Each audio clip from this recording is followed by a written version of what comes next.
on national defense pursuant to the order of reference on Friday, October 10th, 2025, and the motion adopted by the committee on Thursday, October 23rd, 2025, the committee is meeting to resume its consideration of Bill C-11, an act to amend the National Act and other acts.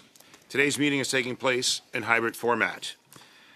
Before we begin, I ask participants to consult the guidelines on the table. These measures are here to help prevent audio and feedback incidences to protect the health and safety of our interpreters.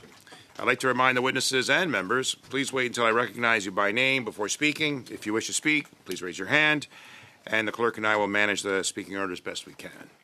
And for interpretation, please use your earpiece and select the appropriate channel, either floor, English, or French. Again, all comments should be addressed to the chair. Now, I'd like to welcome our witnesses, Colonel Genevieve Lortier, Deputy Judge Advocate General, Military Justice Modernization, Canadian Armed Forces, and Lieutenant Colonel Matt McMillan. Yeah, well deserved too, I would say. Director, Military Justice Implementation Office of the Judge Advocate General, Canadian Armed Forces. Folks, I think we have concurrence around the group that we'll try to expedite these clause-by-clause matters rather expeditiously today. I know that some have other commitments, so we'll proceed as quickly and as respectfully as possible. We'll now resume the clause-by-clause consideration of Bill C-11. We are starting consideration of Clause 9 and the CPC Amendment 9. So, to proceed, Mr. Bazan, do you wish to move? I wish to move CPC 9 as an amendment to Clause 9. Please make sure that we synchronize the numbers. All right. Further debate? So I will just quickly just touch on this. This is about making sure that the victim liaison officer that is appointed gives the ability for the victim to request another one. We heard over and over again that victims want to have a liaison officer that they can trust, and so they should have the right of a refusal and to request somebody else to be put in their place. We heard that from Justice Deschamps. We heard that from Diane Hill-Rose. I won't go into detail unless people want to know more, but it's something I think that, again, empowers the victim through the process. Thank you, Mr. Bazan. Further debate? Ms. Chair Romanado. Thank you, Chair. I think this is actually happening through the new policy, but regardless, we support this. Farewell. Shall be CPC 9 carry? Yes. Yep. Votes? No vote? Carried. We have next NDP 4. It's deemed moved because of the past ruling, Ms. Lidhout. Bill C-11 amends the National Defense Act by providing that an individual acting on the victim's behalf can request that victim's liaison officer be appointed. The amendment seeks to ensure, to the extent possible, that every person involved in the investigation or prosecution have training or experience in trauma-informed approaches. As the House of Commons Procedure and Practices, 4th edition, states in section 16.74, an amendment to the bill that was referred to committee after second reading is out of order if it is beyond the scope of the principle of the bill. In the opinion of the chair, the requirement of trauma-informed training or experience in a new concept that is beyond the scope of the bill. Therefore, I rule the amendment inadmissible. Ms. Lidhout. Miss Idlout. Miss Idlout. Idlout, I'm sorry. That's okay. Or it's not okay. That's why I repeated myself. Anyway, I do want to challenge your decision and hope that I have the support of the committee. Thank you.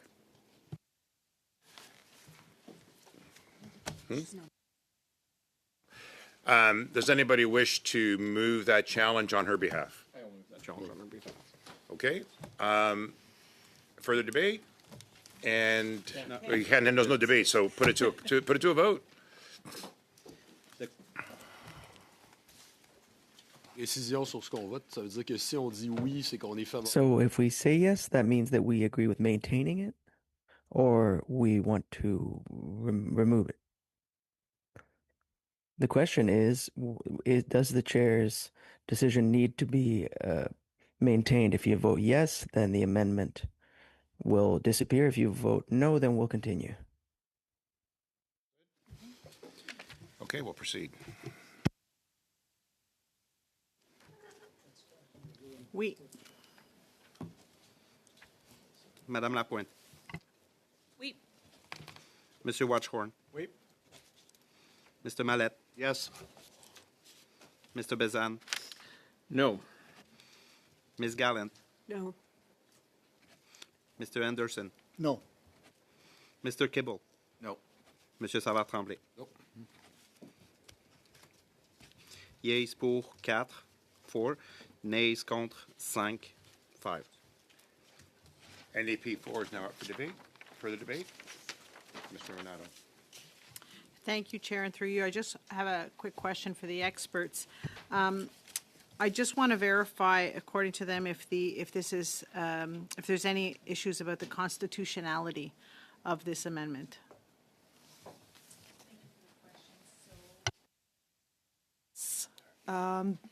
This amendment could raise some question of constitutionality concerning the judicial independence for the judges and the separation of powers. It's also likely not binding on most of the person involved in the investigation and the prosecution of the offense captured by this provision, as many of them would be under the civilian jurisdiction. It's really written broadly, so it could encompass persons that are not under the Code of Service Discipline on which we don't have jurisdiction. Further debate? Ms. Lapointe? Mr. Kibble. And Mr. Kibble afterwards. So it's sort of along the lines saw her of first. what my colleague just asked. So we're talking about adding this into legislation. So could you tell us what are the practical issues that come up when we add support roles in legislation, as is being suggested here? So when we're looking at some kind of training, it's often things that are better addressed through policy because things may evolve. You can figure out what are the rules, what needs to be done, and it can be fully described under national defense-like policy to really explain what is intended. When you look at terms like experience, in someone's minds, they can think that they have experience, but it may not be what would be the common understanding. So to make sure that everyone has a common understanding, that's often something that is best left out of legislation and addressed through policy. Thank you. Mr. Anderson. Yeah, I just wanted to read a couple quotes here. One is from General Kerrigan. As we speak, the military police have been undergoing specialized training to interview victims and deal with sexual assault cases. They've been trained over the past few years, but the question would probably be better answered by the Provost Marshal. However, they have been undergoing training, and this is part of what they do to tackle sexual assault cases. Another quote I'd like to read is this: "We need to make sure that there are systems that are ready with people who are traumatized, trauma-informed, with people who have appropriate training, and with people who have safeguards in place to ensure that people can share their stories, know that they're going to be taken seriously, and that they'll be given what testimonial aids may be necessary for them to fully share their perspective." That was Minister Sean Fraser. Ms. Lapointe. Yeah, I would certainly support what those witnesses said. The question is it best approached through legislation? They talked about systems. Is it best approached through legislation or through policy? Mm-hmm. Policy allows you to do regular updates, regular checkpoints. You can determine and measure the rigor of the resources, the programs, the training that is done in a much more regular way. And I think a policy allows us to manage the recommendations that have been brought forward by witnesses, as opposed to in legislation, which we know is not easy to change or update. Ms. Glatt. Well, I would be in favor of this amendment. We had a private members bill some years ago. It was put forth by Ronna Ambrose, private members bill C337, known as the Judicial Accountability Through Sexual Assault Law Training Act. It took years to get that enacted and even more implemented. So if they have the training from the outset, it can be implemented sooner and protect these people who have already been victimized. Thank you. Ms. Romanado. Isn't that the same legislation the Conservatives voted against? Wasn't that the one you guys voted against? So, I know Rona did, but I remember that there was some problem with it. Anyway, I'm supporting this. We're curious on whether or not it should be in legislation versus in policy. That's it. Okay. No further debate. We'll proceed to a vote. Clerk? Madame Romanado, Oui. Madame Lapointe, We, Monsieur Watchhorn, Oui. Mr. Mallette, Oui. Mr. Bezan, Oui. Ms. Gallant, Yes. Mr. Anderson, Oui. Mr. Kibble, Yes. Monsieur Savard-Tremblay. Oui. Yeas pour 9, 9, nays contre 0. So NDP 4 has carried. Now it brings us to Clause 9. Shall Clause 9 carry? No, you've got 9-1 to deal with first. So, oh, was that, okay, clause 9, okay. No, I'm talking about Clause 9. Yeah. Okay. On division. Clause 9, as amended. Yes, as amended. Yeah. Okay. Then 9.1. Now we're now into Clause 9.1, and we have CPC 10. Mr. Prezan, you should move. Okay, so I shall move CPC 10, creating new clause 9.1. Okay. Can I Bill, speak to it, or- you may speak to it, or actually, once you've moved it, I have something to say, and then you can. Okay. Okay. So Bill C-11 amends the National Defense Act to provide that, in the context of a service offense, an individual acting on behalf of a victim may request that a victim's liaison officer be appointed to assist them. The amendment seeks to extend this possibility to the accused. As the House of Commons Procedure and Practice, 4th edition states in section 16.74, an amendment to the bill that was referred to committee after second reading is out of order if it is beyond the scope and principle of the bill. In the opinion of the chair, this is a new concept that goes beyond the scope of the bill. Therefore, I rule the amendment inadmissible. I'd like to challenge the chair. I know you would. Okay, so that brings it to a vote. Chair, or clerk, sorry. Okay. Again, the question is, shall the decision of the chair be sustained? If you vote yes, it means you agree with the chair's decision. If you vote no, it means you disagree with the chair's decision. Madame Romanado, Oui. Madame Lapointe, we, Monsieur Watchhorn, Oui. Mr. Mallette, Oui. Mr. Bezan, No. Ms. Gallant, No. Mr. Anderson, No. Mr. Kibble, No. Monsieur Savard-Tremblay. No. How you may, yes, you may. So this was a recommendation, number 7, from Afton David when she appeared at our 13th meeting. She said, appoint an accused liaison officer akin to a victim liaison officer to coordinate between the accused, the chain of command, and civilian processes. And she went on to say, I think it would be a good first step as a liaison officer to have some sort of kind of requirement for communication between the civilian authorities and the military authorities in the chain of command at the very least. So this is exactly what we tried to accomplish with this amendment that was drafted up. And again, it comes down to, some of the testimony we heard. Helene Lesecular said, mandate rigorous standardized trauma-informed training across the system and introduce clear, enforceable consequences for senior leadership misconduct. So it all ties together with supporting the victim and making sure that throughout the system, they have the freedom of choice on which system they're going in, and that they're completely informed, as well as informing the chain of command back and forth by using these liaison officers. Further debate? Mr. Mallette? The accused as well. So so it's on both sides. It's for the victim and the accused. And it has to be fairly balanced. Mr. Mallette? Thank you. Could I just ask Colonel Ortiz and Colonel McMillan, does any portion of this proposed section reside already in the National Defense Act, and is this not again covering ground that's already supported under the in the NDA? So accused person under the NDA have defense counsel that are provided to them that and already provide that type of service. So it's and already to an higher standard.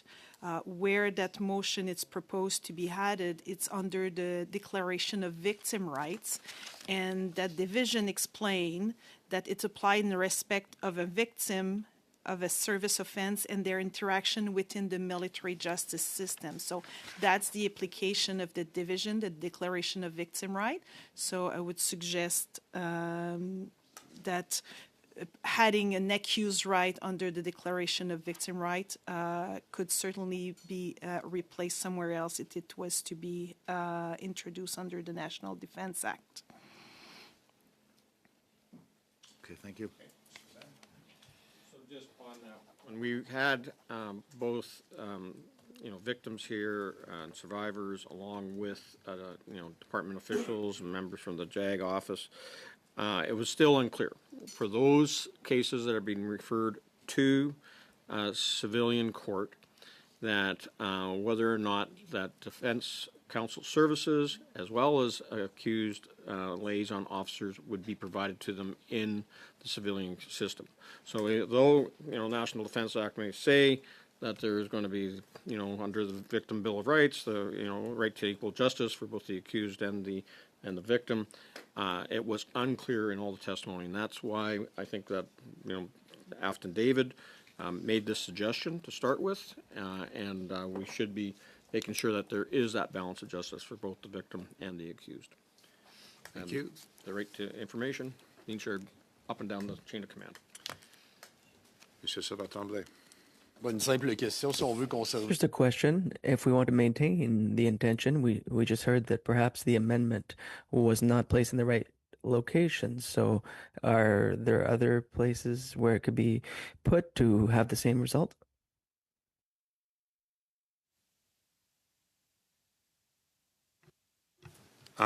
It's a question for Legislative Council, and they're not here. Est-ce que dans le cas où on l'adoptait, est-ce que So if we were to approve it, and I already asked the question, if there's an inconsistency, if there was a problem, would this be a problem, and could we correct it in the future?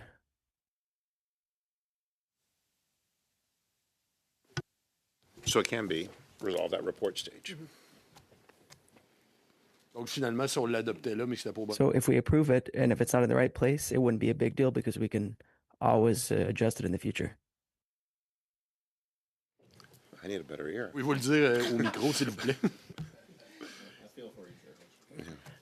Oui, dans ce cas-ci, In this case, when we do the report, there's a certain amount of discretion reserved when it comes to modifications, not substantive modifications, but small ones. When it's a major modification, then it happens at the report stage. Chair Romano. Would it not be easier then to put it in the right place versus voting for something and then having to move it around to amend it? I don't know. So before we agree to something, if it's in the wrong place, should we not put it in the right place versus having to amend it? This is a question for the legislative clerk. Yeah, go ahead.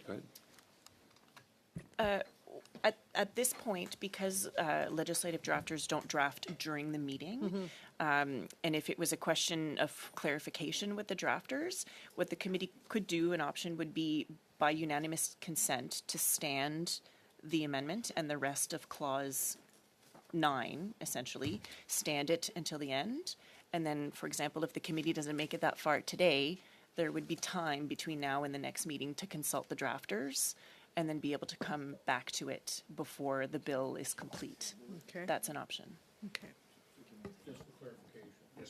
When we were talking with legislative council on how to draft this amendment, it was under their advisement to be placed where it is, as new clause 9.1. Wasn't our choice to put it. We just wanted to make sure it was happened and that we addressed it. I still trust that if there is an issue around continuity, that it'll be fixed for report stage. I don't think we need to get too concerned about it right now. Okay, so we're not going to stand this procedure. We're going to proceed. Shall CPC 10 carry? Yes. No. Vote, Mr. Clerk. Madame Romanado, No. Madame Lapointe, No. Monsieur Watchhorn, No. Mr. Mallette, No. Mr. Bezan, Yes. Ms. Gallant, Yes. Mr. Anderson, Oui. Mr. Kibble, Oui. Monsieur Savard-Tremblay. Oui. Yeas pour 5, 5. Nays contre 4. 4. CPC 10 carries. Shall clause 10 carry as amended? Clause 10 is a new clause. Oh, CPC 10, correct? Yes, I'm sorry. So we just dealt with clause 9.1. Okay. Yeah, that's Do we need, right, do we clause 10. need to vote on clause 9.1, or is it just carries automatically? You're good, it's clause 10 is next. Okay. Yeah. Okay, we're proceeding to clause 10. Shall clause 10 carry? All in favor? I see. It carries. Shall clause 11 carry? Question. Yes, Mr. Bazan? On clause 11, just question to our JAG officers who are at the table.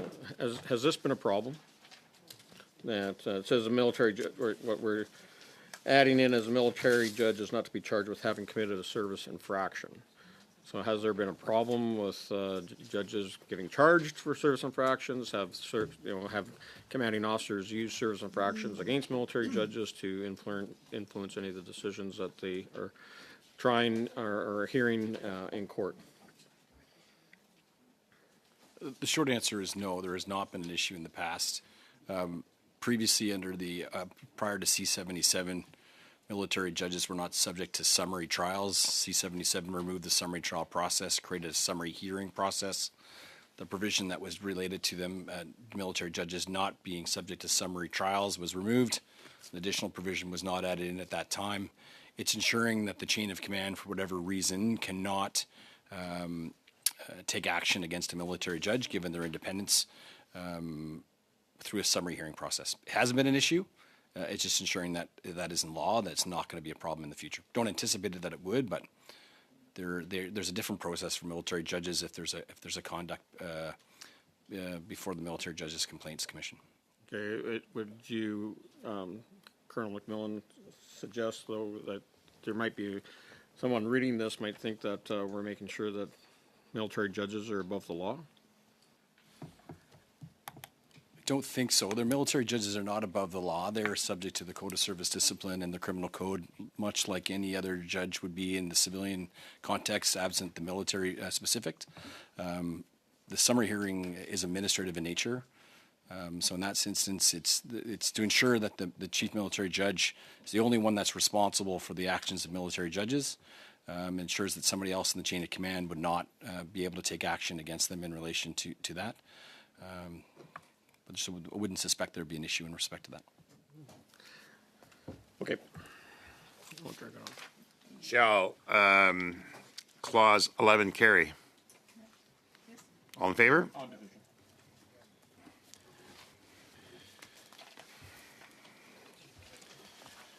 Do you need to read it out? Just on division. On division. It's on division. Okay. Okay, shall clause 12 carry? Yes, Ms. Bazan? Okay, clause 12. So in it, we are deleting 192 or 162.9C of the National Defense Act, which is part of Part 3 of the Code of Service Discipline in Division 5, which covers summary hearings. And find the objective of sanctions, why we do summary hearings. It's the imposition of sanctions is intended to achieve one or more of the following objectives. A, to promote a habit of obedience to lawful command and orders. B, to maintain public trust in the Canadian forces as disciplined armed forces. C, to denounce indisciplined conduct. D, to deter persons from committing service infractions. E, to assist in rehabilitation persons who have committed service infractions. And F, to promote a sense of responsibility in persons who have committed service infractions. So, indisciplined conduct refers to the failure to adhere to established rules, regulations, and expected standards of behavior, often characterized by a lack of self-control, disobedience, or disruptive actions. So, why would we want to take that out when we're trying to maintain, good order and conduct of our forces to work in a uniform manner and respect each other and uphold that warrior ethos? It is not meant to go counter to what everything that was just articulated. What the removal of denunciation from the administrative nature of a summary hearing is to ensure that denunciation is a principle that is mostly aligns with the criminal process, which is a public accusation and moral blame, while the summary hearing is administrative and non-penal in nature. So it's not about public denunciation of that conduct. It's to address minor deficiencies in conduct in an administrative nature, so non-penal consequences. When we speak denunciation in the Canadian criminal justice system, we're really talking about the public denunciation of that conduct. So it's not that there's a concern, it's not that there's a question about whether or not the conduct is right or not right. It's about, is denunciation the appropriate objective for an administrative in nature. Administrative measures aim at regulation and correction of a conduct at a lower level, where denunciation, again, as I indicated, is about the public denunciation of that conduct. Tell me something. Was this in the original National Defence Act where we still had summary trials, or was this added in when we changed the system and went back in 2012? Was it 2012 when we did, or was it when we did Bill C-77 that brought in summary hearings? No, it was like 2018. Yeah. So was this put in accidentally? If it was under summary trials, then... So it was under, so we had different versions. So between C-71 and C-77, there were some Supreme Court decisions that were clarifying what were true penal consequences, and there were some amendments that were brought between C-77 and C-77, and some were clear, and that one was not cut at the time and made it and stayed in C-77 and was passed in 2019, came into force in 2022, and now it's to rectify that point. Housekeeping, like, it has nothing to do with talking about sexual misconduct, and this is more of a... It's really to clarify the administration nature versus the criminal nature, and to really differentiate the two systems. Folks, shall clause 12 carry? Okay. Shall clause 13 carry? Okay. Everybody good? Shall clause 14 carry? We're at clause 15 now. Mr. Bazan, do you wish to move CPC 11? I shall move, starting on line 17 of page 7, to insert or make the amendment that we're suggesting. CPC 11. Great. For the debate. I just got to figure Oh, sorry. Do you want to speak to it, Mr. Bazan, first? Yeah, so this again comes down to the appointment timelines that we heard that we can't leave these positions sitting vacant for days and weeks and months and sometimes years on end. So we're suggesting that it be done in 90 days.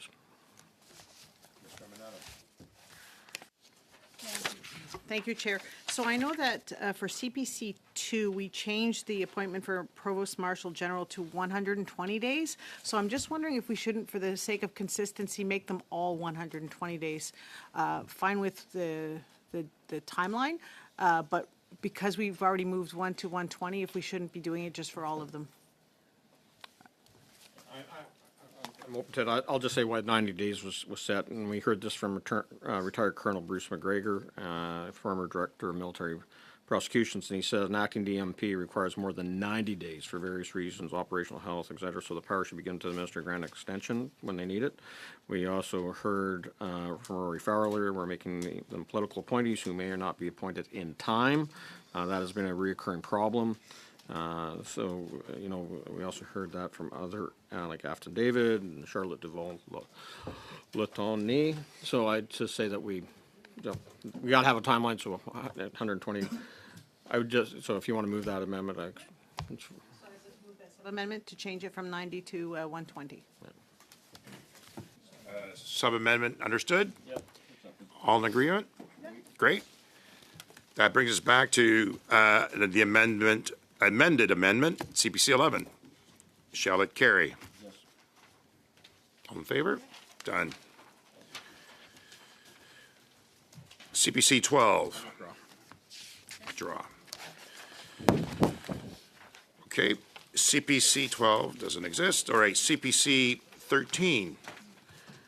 So this one here, just let me get to the right page here, 12, 13.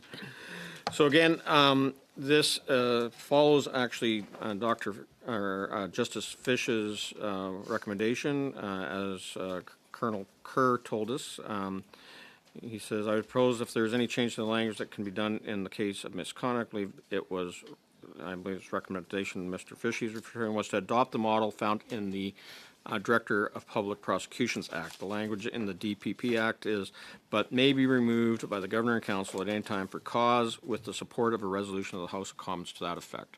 That would then, all the other criteria that's in the Act, that really becomes irrelevant because you don't have to serve at pleasure. The House, through the Governor and Council, maintains the power to remove somebody for misconduct or incompetence. Further debate?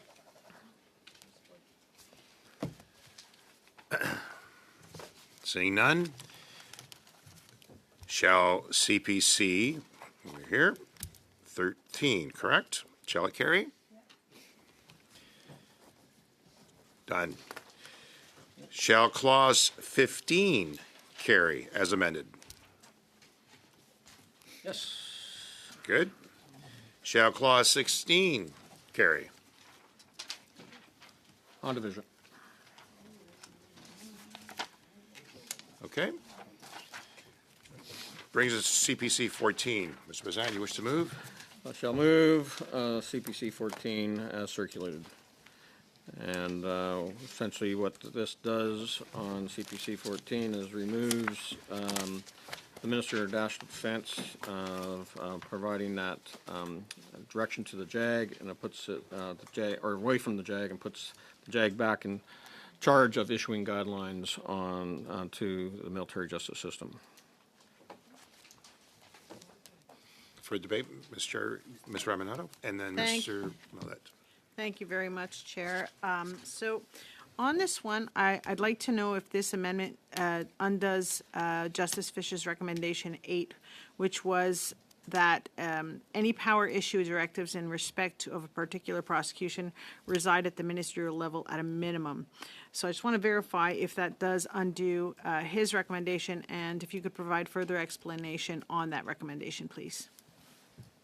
So yes, I can confirm that it's contrary to Fish recommendation number 8. That was really to ensure accountability to Parliament. In the same way then the Attorney General can provide to the Director of Public Prosecution specific instructions, that would, the amendment in C11 provides that by having the Minister to provide to the Director of Military Prosecution for specific instruction related to prosecution. C11 was proposing to move it from the Judge Advocate General to the Minister, who is accountable in front of Parliament, and that would have been the same mirror than the Director of Public Prosecution. Considering that the Minister of National Defense would be the mirror of the Attorney General to issue those type of instruction, and the power of the Minister of National Defense related to prosecution have been the subject under the Supreme Court of Canada, and those same kind of parallel were done about ensuring that, considering that they were accountable to the Parliament, that they will maintain that a politic decision being made in those decisions. The case was not exactly on point. It was considering the appeal right, but we can certainly look at those same principle behind that. Okay, thank you. Mr. Millett? Thank you. My question again is to, I would imagine, Colonel Ortiz. But do we know what Mr. Justice Fish was intending with the original recommendation 8? Does this is this amendment even remotely in line with that line of thinking as it's been interpreted? That was the way we understand it. It was really to ensure accountability by someone to parliaments, being the minister being accountable to parliament, where the judge advocate general is not directly accountable to parliament, but only through the Minister of National Defense. So it was really to ensure that direct accountability. Well, we're all looking for accountability. Thank you very much. Mr. Bazan and Mr. Anderson. So, as we heard, Rory Fowler said, the difference is, when we're talking about, how it works within public prosecutions, the difference is the Attorney General is a law officer, the Chief Law Officer of Canada, while the current Minister of National Defense is a lawyer, and past Minister of National Defense have been lawyers, and it's very easy to advise them when you're a military lawyer. That's not always the case, nor are they a law officer. The reason why the JAG would give direction to the Director of Military Prosecutions is that it's a lawyer giving another lawyer direction in a very public fashion. By making the Director of Military Prosecutions responsible to the Minister, appointed by the Minister, accountable to the Minister, the JAG is no longer superintending military justice when it comes to the military justice before a court-martial. Minister McGuinty himself believed, and was asked about this, I'd be hard-pressed to believe that any Minister of National Defense would want to insert themselves into a prosecution of this kind. All right. So, again, if it's not going to get used, and the JAG is going to be the superintendent, then and you need to have lawyers talking to lawyers, and I don't think that it's always going to be the case that you're going to have a lawyer serving as the Minister of National Defense. Then I would suggest that this is in line to return those powers back to the Judge Advocate General. Mr. Anderson, over to you. I have nothing to say. This man here said it all perfectly. Good quote. Ms. Lapointe? I wanted to ask, could changing the rules as they exist today, how could that affect how independence is perceived? So the Director of Military Prosecution holds office for good behavior. We just amended that provision, so now reads that only by resolution of the House. So that's really one of the highest level of independence they can get by their appointment.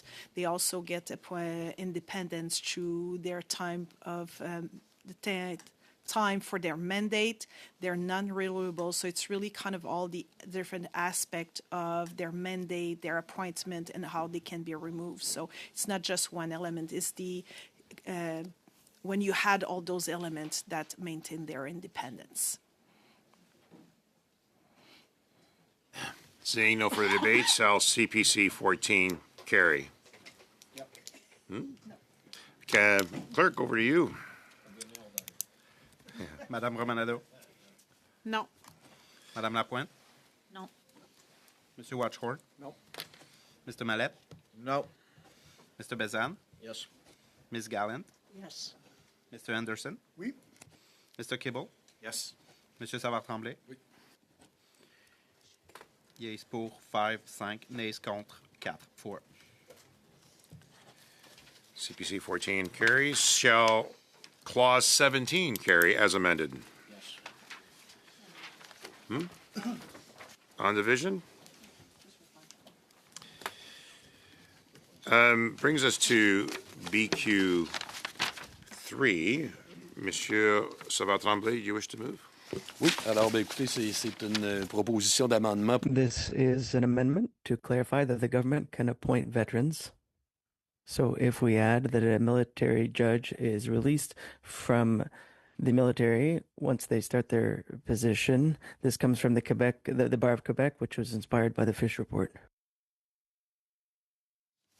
Thank you, Monsieur Savard-Tremblay. I have a motion. I have to move that it's out of scope. I'll read as follows. Bill C-11 amends the National Defense Act by expanding the class of persons who are eligible to be appointed as military judge. The amendment seeks to require that an Bon, Monsieur le officer Président, or a je remets non-commissioned... en question votre décision. On peut sauter tout de suite. Mr. Chair, I challenge your decision. We can move forward right away. You could just say inadmissible due to scope. Fair enough. As opinion of the chair, the concept that goes beyond the scope of the bill, therefore I rule it amendment is as inadmissible. Over to Je voulais juste sauver you. du temps à tout le monde, Monsieur le Président. I'd like to save everyone's time and save you saliva. I'm assuming this is, well, the This chair. is the Thank challenge you. to the chair. It'd be nice if you actually read it out, but yes, the chair. Thank you. Sorry, shall the decision of the chair be sustained? Madame Romanado? Yes. Madame Lapointe?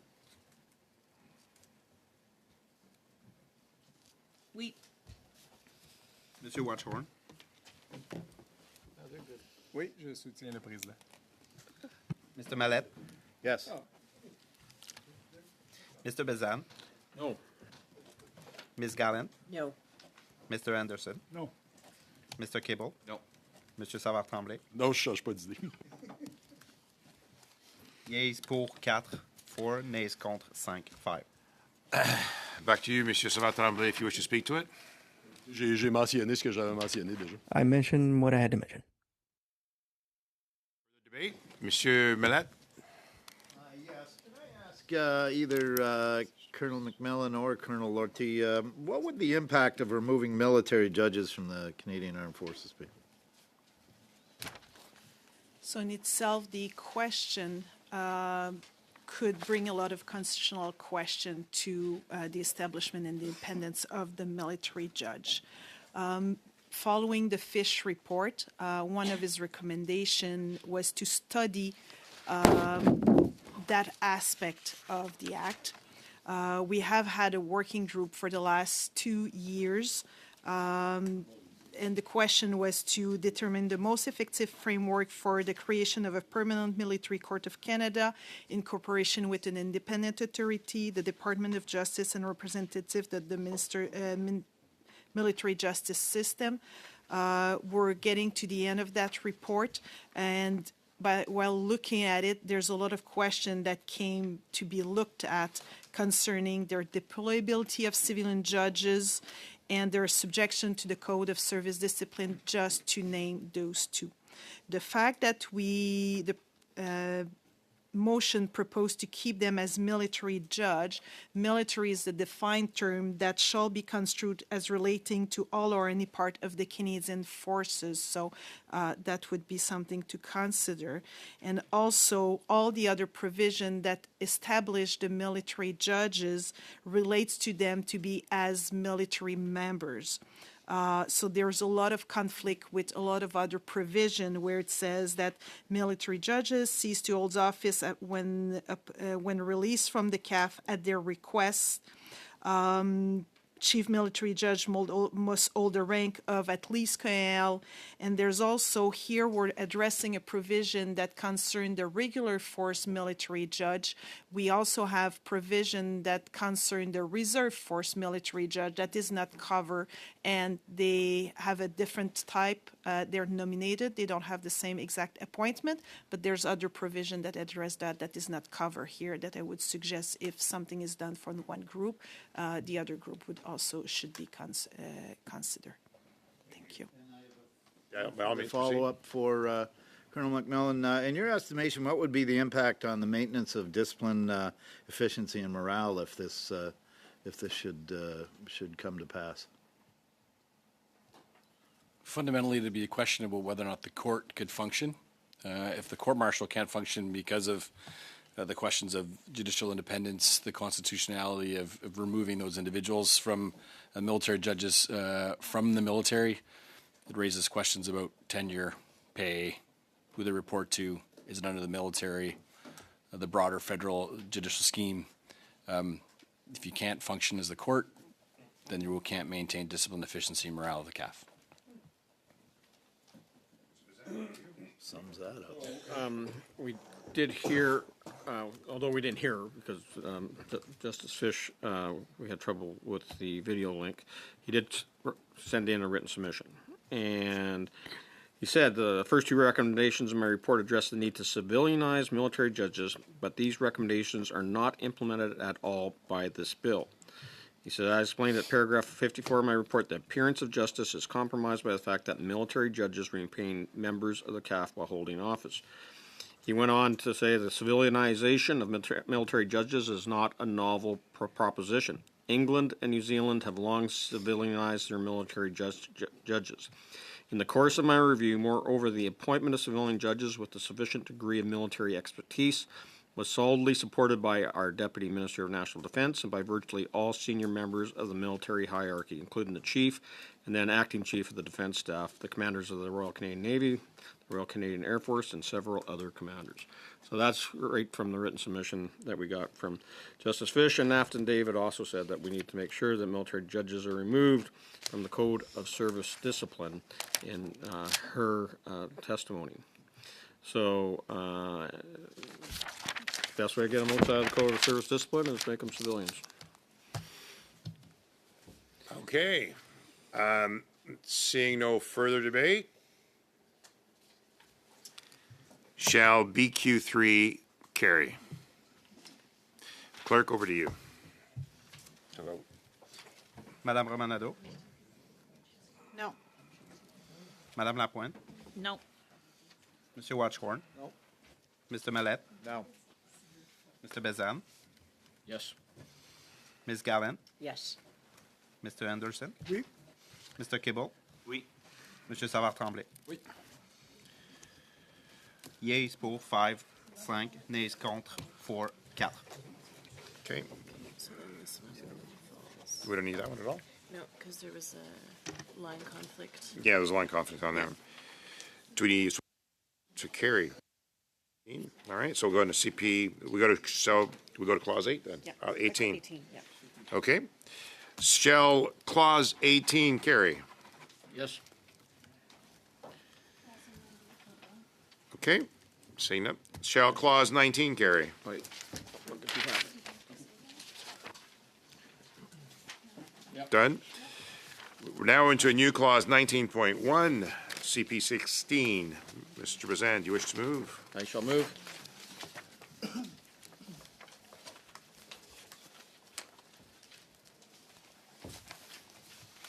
You ready? It's in order. Okay, so again, this comes back down to timelines of making sure that we have people appointed in proper amount of time. So it's 90 days for the chief military judge. As chair, I'm not going to read the whole thing again, but it's out of scope. And furthermore, the bill modifies the appointment process of specific positions which do not include the chief military judge, which therefore is beyond the scope of the bill, and is therefore the opinion of the chair that the amendment is inadmissible. Over to you, clerk, for a vote. So shall the chair's decision be sustained? Madame Romanado, Yes. Madame Lapointe, Oui. Monsieur Watchhorn, Oui. Mr. Mallette, Wait. Mr. Bezan, No. Ms. Gallant, Nope. Mr. Anderson, Nope. Mr. Kibble, Nope. Monsieur Savard-Tremblay. I'm sorry, I missed that. No? That brings us back to CPC 16 for further debate. And just again, after Dave said, she said it was her third recommendation. I agree with fellow witnesses that there should be a time limit on the time taken to fill governor and council appointments for key military justice roles. This was paired with meaningful consequences for prolonged vacancies. And Rory Fowler also made the same, especially about the chief military judge. So I want to point out, as I pointed out in my blog, the length of time it took to appoint a chief military judge, and that undermines military justice. So we want to make sure justice delayed is justice denied, so we want to make sure we get these people appointed in a timely manner. So it's 90 days. We go 120. Here,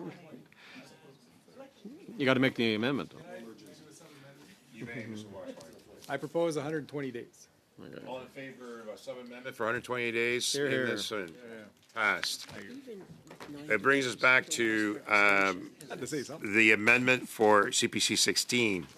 If further debate, or shall we proceed? Shall it carry? As amended? Done.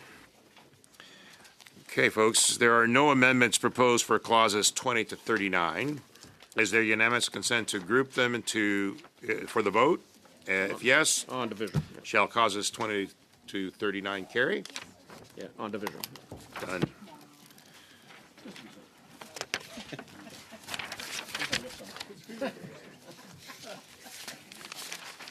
Let's see, 39, okay. That brings us to clause 40. CPC 17. Mr. Bazan, do you wish to move? I shall move. You shall rule out of order. I shall challenge.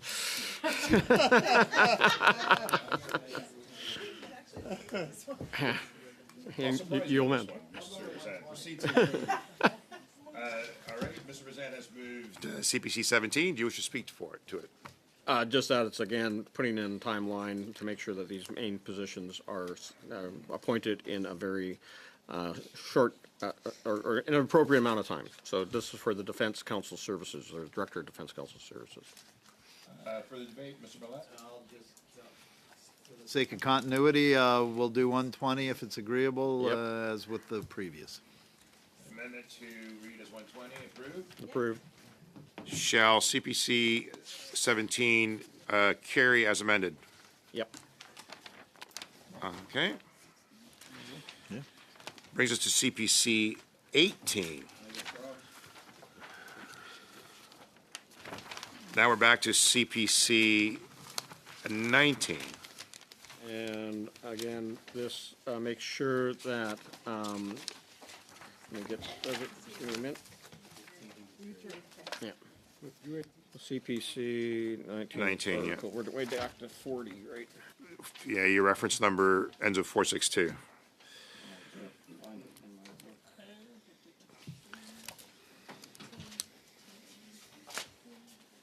You jumped so many there. Well, we're trying to accommodate the pressures amongst our members who have other commitments from. Yeah, okay, so, yeah, so on 40, where we are replacing on, starting on page 29, and then again, line 26 and 27. So this here, again, makes sure that the appointment of the Director of Defense Council Services has the same type of remedial action as what we'd see with the Director of Military Prosecutions, which is the same process that exists for the Director of Public Prosecutions in the DPA Act. So this would allow the Governor and Council through the House of Commons to remove them after, if they were not fulfilling their mandate. Include with the support of a resolution in Yeah. the House Commons? Yes. Okay. Further debate? Shall CPC 19 carry? Yep.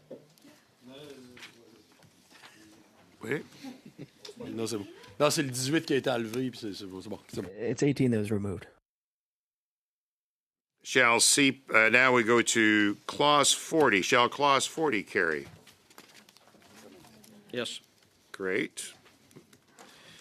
We have a new clause 40.1. CPC 20. Shall you move? I shall move. Want me to speak to it?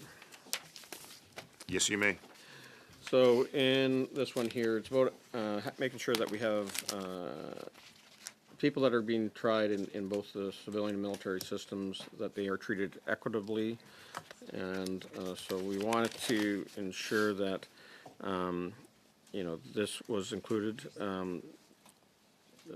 Major General Holman, the Judge Advocate General, even said this is an issue that Justice Arbor recognized herself, but she also recognized that concurrent jurisdiction, particularly over criminal code offenses, always exists in Canada with the exception of murder, manslaughter, and child abduction.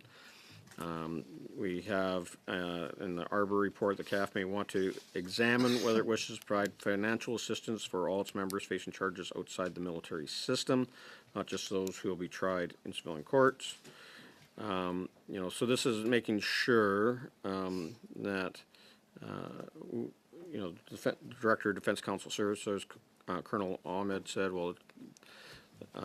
he says the point of view of the Director General of Counsel Services is this is not problematic. It is the practical impact that is significant. CAF members who are charged could no longer be eligible for legal representation through our offices. They'll have to represent themselves or personally fund their defense, assuming they can afford it. So this is about making sure that, again, there is that equitable treatment of the accused and the services provided for the victim. For the debate, Mr. Ballett? And I recall Major General Holman's testimony. I'm not sure I interpreted it that way. Can I ask the witnesses then, if I may, would this create in some way a two-tiered system, and in your estimation, how might that be, or could you give us an example? What that would create is for those sexual offenses under the criminal code that would be dealt under the civil and justice system, if I understand correctly. They would be provided, the DCS could provide services subject to regulation by the Governor and Council, and that will create a two-tier, considering that all the other there's plenty of other criminal code offenses for which military member could be charged in the civilian system for which they're not entitled, and that how it's already the way it's happening. There's already cases that proceed even for those type of offenses that are covered for a simple assault charge that would not be covered. So there's some that would be and some that would not be covered. And for Colonel McMillan, if I may, Chair, what in your estimation would be the impact on the effectiveness of that form of discipline in the CAF to you? As Colonel Lochte said, it would create a two-tiered system. So a member that was accused of having committed a sexual assault would be provided defense counsel, subject to regulations through DDCS. Someone that, as an example, a good Samaritan that defends someone in town and is subject to a charge of assault, who would say, I was either acting in self-defense or I was protecting someone else, they would not, as an example. So in that instance, you get into a morale issue within the forces of why are we providing defense counsel services, defense services to someone charged with a criminal code sexual offense, and we're not providing anyone else that same service. Effectively, you would end up, whether or not DDCS themselves would provide that counsel is a question, but it would be somebody that was called to the bar in whatever province that matter would be tried at. So that may or may not be somebody in DDCS. Okay, thank you. Mr. Anderson. Yeah, just like to point out that the intent of this bill is to move, originally certainly, to move these cases into the civilian system. We've already established that there's choice going to be available, so what this would do is create a two-tier system between the military and the civilian, making everybody choose the military, I would suspect, because there's coverage. Is that not correct? There's a certain coverage. So it's another provision of the NDA. So the one we're looking at right now, it's the mandate for the Director of Defense Services, what they can provide subject to regulation, the right to representation under the Code of Service Discipline. So that's what the Act allows. It's to determine by regulation of the Governor and Council what can be that representation. And that's where you find those answers, and that's where accused person under the Code of Service Discipline are represented at court-martial, that's covered, that's the representation. I'm talking about the provision 249.17 of the National Defense Act. That's where the right of representation is covered, and it's only covering for things that are under the Code of Service Discipline. Same thing for the mandate of the Director of Defense Counsel Services. So there's two aspects of the representation and what services can be provided by DDCS directly. Thank you. Mr. Bazan. Oh, I'm sorry, Mr. Archon, proceed. If I may, Chair. Yeah, I apologize. Proceed. Just as amended, the bills as amended, the accused is not the person that will be making the choice. So it's the accused will have no determination of where their matter would be prosecuted. That would, again, rest with the prosecution, who has a number of factors that they will determine in terms of how they will proceed. Mr. Bazan, then Mr. Watchorn. Yeah, so we heard from Dr. Karen Breek. She said accused members receive free legal counsel within the military system, but not if charged in the civilian system. This inequity risks unequal access to justice for the accused through forced self-representation or significant personal debt. The Arbor report says the CAF may want to examine whether it wishes to provide financial assistance for all its members facing charges outside the military system, not just to those who will now be tried in civilian courts or for sexual offenses. As we discussed here, that members of the Canadian Armed Forces will not be entitled to legal aid. They are going to not meet the threshold, and it's a different level in each jurisdiction, depending on what province they might be tried in. We also heard from Afton David and her recommendation 6. Remember that both victims and the accused are entitled to fundamental rights and safeguards. I recommend ensuring that access to justice is maintained for accused members by providing defense counsel for service members charged in civilian court. So this is recommendations we heard, So even Rory Fowler said the creation of a legal aid regime for Canadian Forces personnel and the funding thereof, in light of the deprivation of representation by Defence Counsel Services that would arise from this amendments in Bill C-11 by going to the civilian system. So it's about making sure that it's equal justice for the accused and the victims, whether they're in the military court or in the civilian court. Thank you, Mr. Bazan. Mr. Watchorn. Just a question for the witnesses, just to be clear, so this would create a system where someone gets legal aid for a sexual offense on the criminal code in the civilian system, but would not get legal aid on a criminal offense that is not sexual by nature in the civilian system. So two differences of treatment of military personnel. That's what we understand from the text of the motion, and it will only be at the time where the charge is laid. So we're talking about while the person charged, where that would not cover the investigation, that will not cover someone that is arrested, detained, read their rights, so that would not be covered. It's really at a certain point, so everything that would be before that would not is not covered by this motion and the wording. Okay, thank you.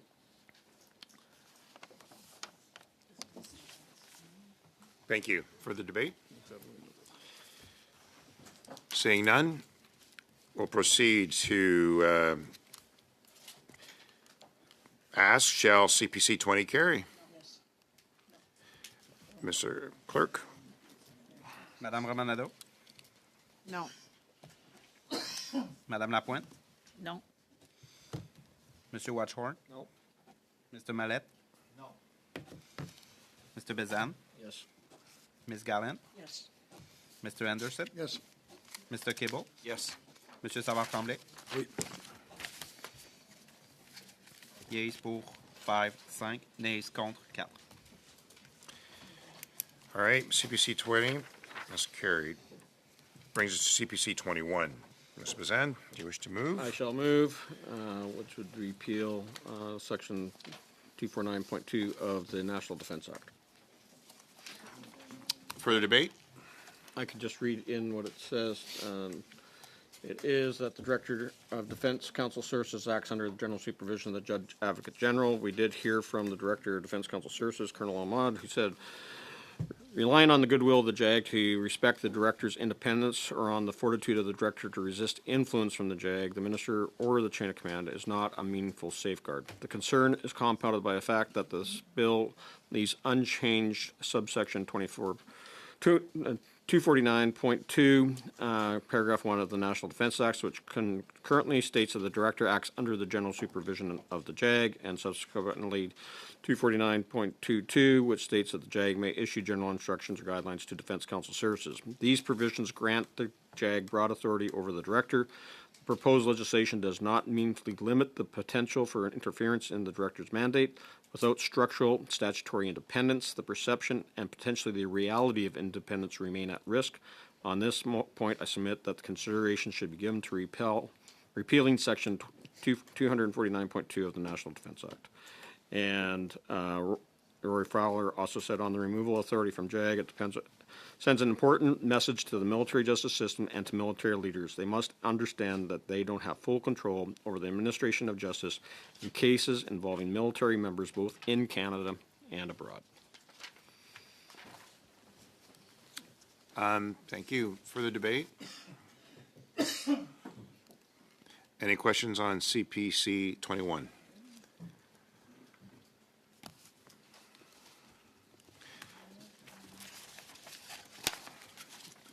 Yes, Ms. Raminato.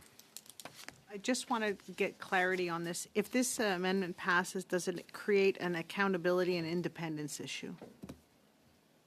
So that would certainly let a void into who DDCS would answer. Okay. So that raised many questions about the reporting, the oversight. In the military, everyone answered to someone else. So now it's not replaced by anything else. So what's going to happen for the Director of Defense Council Services? I don't have that answer here, and it would raise certainly significant organization and establishment implication, considering that every legal officer providing legal services to the Canadian Armed Forces are posted to the Office of the Judge Advocate General under the command of the Judge Advocate General. We understand that Justice Fish has made in recommendation 12 to look at some question for the independence in the structure and how to report the Director of Military Prosecution and the Director of Defense Council Services. This working group is at the point of looking at an independent authority, but within the next year we're going to look at these type of question.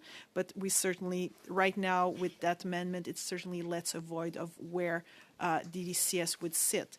I would also would like to bring to the attention that the First Amendment that Bill C-11 proposed in Clause 2, it's really to ensure that the Judge Advocate General, in the exercise of their superintendence of the administration of military justice, really respect the independence of military justice actor, and the Director of Defense Council Services is one that is listed in that provision.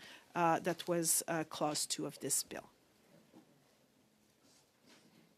So if there's ambiguity in terms of the reporting, or there's sort of this loophole, not a loophole, but the gap in saying, okay, who does this person to report to?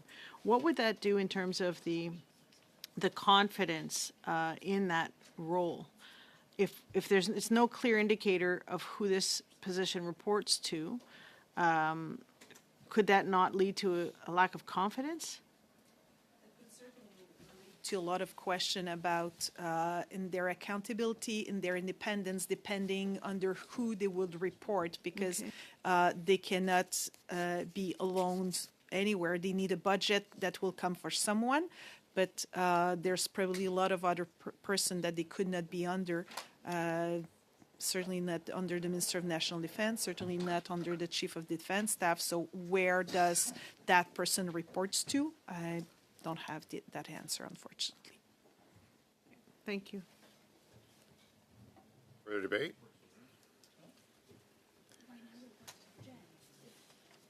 Folks, we're good? All right.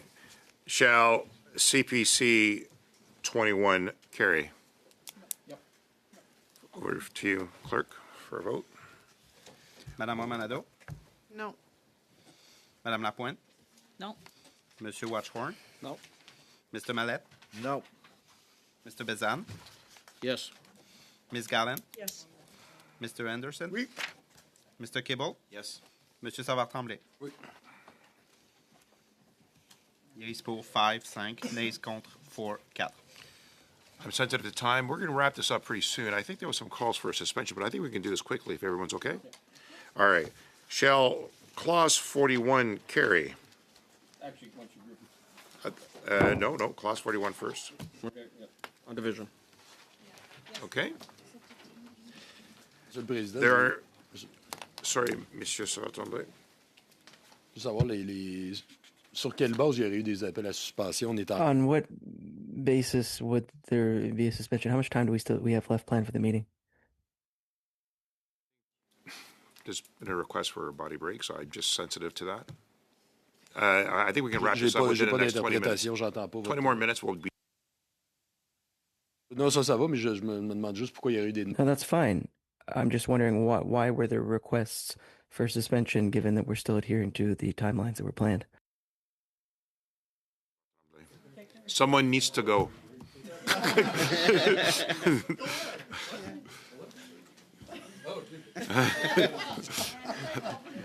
Je comprends pourquoi les interprètes ne savaient pas comment... I understand why the interpreters didn't know what to do. Folks, there are no amendments proposed for clauses 42 to 68. Is there unanimous consent to group them? Yes. Group them to vote. Then I'm asking, shall the clauses 42 to 68 carry? On division.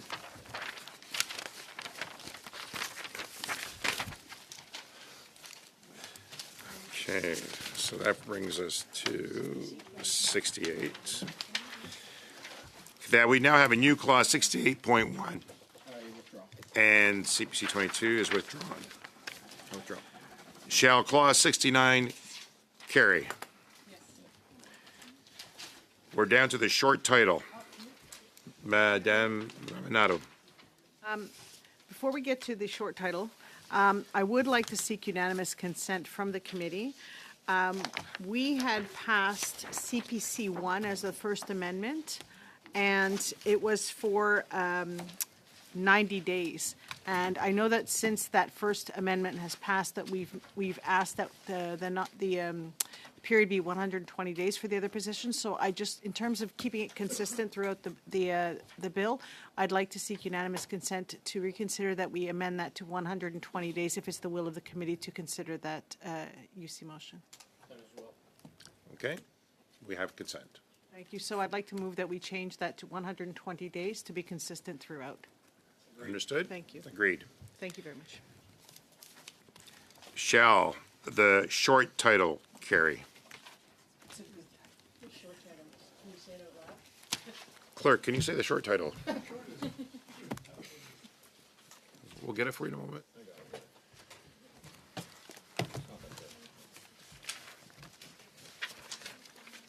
I have it here too.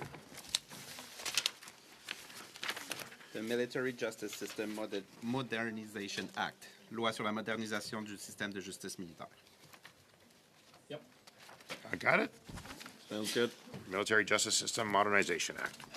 Pass? Yes. Shall the title carry? All in agreement? Done. Shall the bill as amended carry?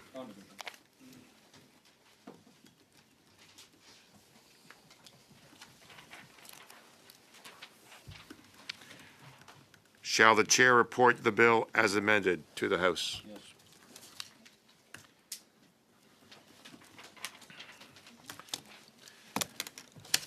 We good? Just a reprint. I, Wait, one sec. This one here.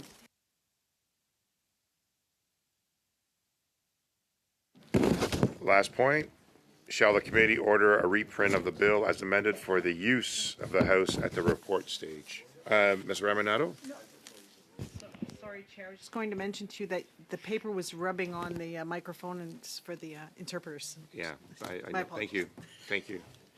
My apologies to the interpreters who are remote, in fact. They're all screaming no. Shall the committee order a reprint of the bill as amended for the use of the House at report stage? Yes. Okay. We're going to have a meeting on Monday, and the clerk will get out a notice shortly in respect to what's happening, and we have a couple of options that we're trying to proceed with. And I'm asking the committee in agreement to adjourn this meeting. So moved. Meeting adjourned. Thank you, everyone. Thank you to the witnesses.